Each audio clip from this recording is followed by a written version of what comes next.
Harper Audio presents A Life in Questions, written and read by Jeremy Paxman. Here, richly with ridiculous display, the politician's corpse was laid away. While all of his acquaintance sneered and slanged, I wept, for I had longed to see him hanged. Hilaire Belloc. Forward. What do we know of our lives? I'm certain my blood group is A negative because the nurse vaccinating me before some trip to a war zone sent a blood sample off for testing. I noticed that in private we all scrawled our blood group on the back of our helmets in case something awful happened. I know I passed my 11+, took 2 attempts to get good enough marks at my common entrance exam, failed maths and Latin O-levels at the first attempt, got pretty average A-levels, won an exhibition to Cambridge and got a 2-1 in my final exams. The mere facts which categorize you aren't interesting. If only one could tell children that once you've finished your exams, no one cares about how you did or even asks to see your certificates. Instead, we expect them to play the game we played. When the time came for me to start work, I applied for the obvious jobs, but without much enthusiasm. I was then astonishingly lucky. One of the irritating characteristics of life is that it can only be understood looking backwards, yet you have to live it looking forwards.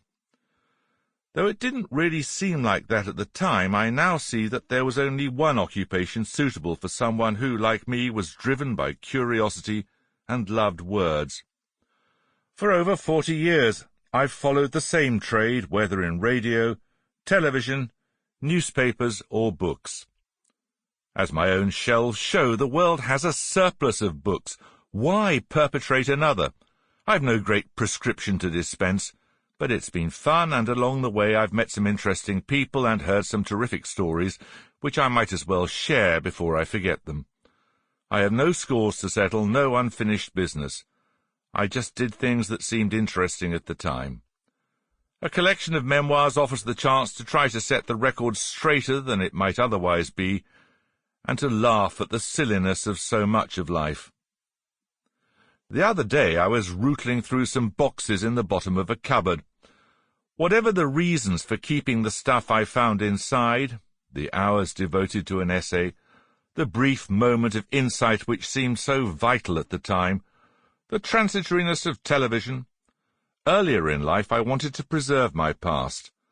I have now lost that urge. There, among the Panamanian hotel bills, Swiss speeding tickets, defunct fishing permits, libel reader reports, and now unplayable videocassettes, was the evidence that I was once vain enough to subscribe to a cuttings agency which dutifully clipped pieces from newspapers and magazines across the land. I suppose I kept the subscription for a year or two, and it's embarrassing to confess. For a while my head was turned. Even after deciding that the agency was a waste of money, I still occasionally clipped stories from the newspapers in which I'd appeared. From them I learn, among other things, that my weather forecasting colleague on breakfast time was a sex machine, and that a Scottish sports reporter on the same show with a squashed face was tipped as the future of broadcasting. I seem once to have told a celebrity magazine called Best that I find clothes really boring, and soon afterwards a designer called Jeff Banks nominated me as one of the worst-dressed men in Britain, saying that man should loosen up and get into some soft linen. In 1994, Ruby Wax told Options magazine that she had noticed I had huge genitals, and in March 2008, Marks & Spencer took a full-page ad in The Guardian to proclaim that I was wrong about the drop in quality of their pants.